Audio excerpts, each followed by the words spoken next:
There's a version of you that shows up every time you try to change something. He doesn't stop you. He just watches. He's there when you sit down to work, grading how focused you look. He's there mid-conversation, replaying what you just said. He's there at 11 p.m., running a tally of everything you didn't get to today. You've called this discipline. It isn't.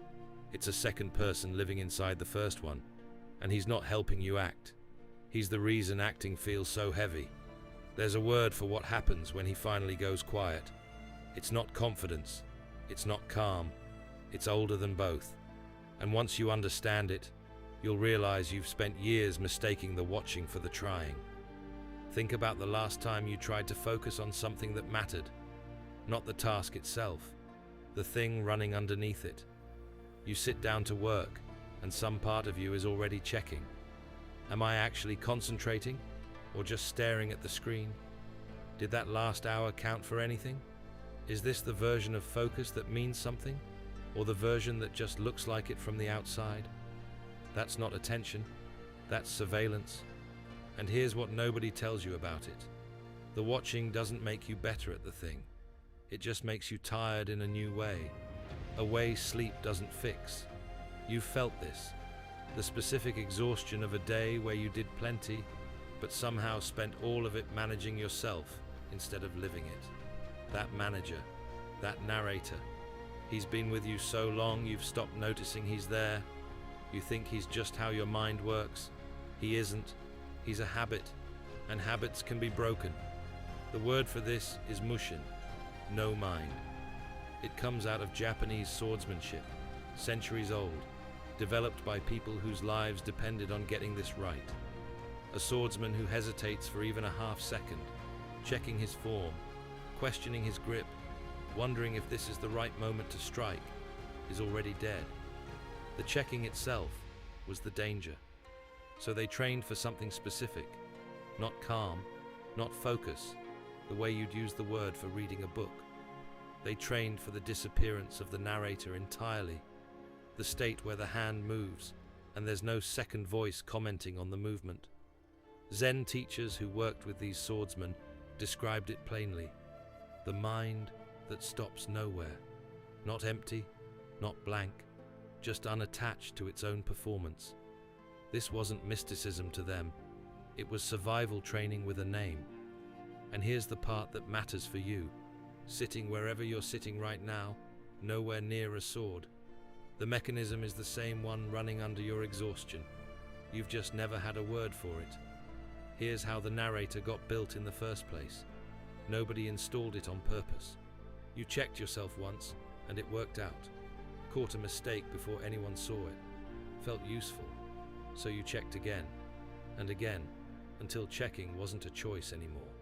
It was just what happened whenever you tried to do something that mattered. That's the whole mechanism. Repetition built the watcher, the same way repetition builds anything. A grip, a swing, a habit of mind, which means the way out isn't more willpower aimed at the watcher. You can't out-discipline a habit that discipline built. Trying harder just gives the narrator more to comment on. The swordsmen understood this. They didn't meditate their way out of hesitation. They drilled the cut 10,000 times until the hand knew the movement before the mind could open its mouth about it.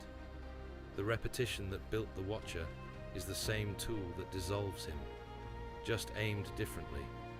Not repetition of checking, repetition of doing without the check. Small, unglamorous, the same motion, run enough times that there's no gap left for the narrator to fill. So what does it actually look like when he goes quiet? Not a mountaintop, not some breakthrough morning where everything suddenly feels different. It's smaller than that, and it's easier to miss than you'd expect. It's the Tuesday where you sit down to work, and 40 minutes pass before you remember to check whether you're focused. Not because you decided to stop checking, because there was nothing to check. You were just in it. It's the conversation where you respond to what someone actually said, instead of half listening while a second voice drafts what you're going to say next. It's reaching the end of a day and realizing you don't have a tally. You just did the day. This isn't confidence. Confidence still has a narrator, one that's just saying nicer things about you.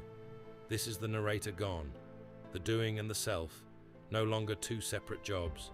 You've spent years thinking the watching was the trying. It was never that. It was the thing standing between you and the trying, the whole time. The sword isn't the point. It never was. The point is that state is trainable, the same way the watcher was trained into you. You just have to run the repetition in the other direction. The watcher goes quiet. That's Mushin. But quiet isn't the same as clear. You can stop narrating yourself and still be looking at your life through eyes that stopped actually seeing it years ago. There's a specific reason for that. It has nothing to do with how much you know and everything to do with how long you've known it. Next video, we go into Shoshin, the state a beginner has that an expert loses without noticing, and why the thing that's kept you stuck might not be a lack of understanding at all. It might be that you understand it too well to see it clearly anymore.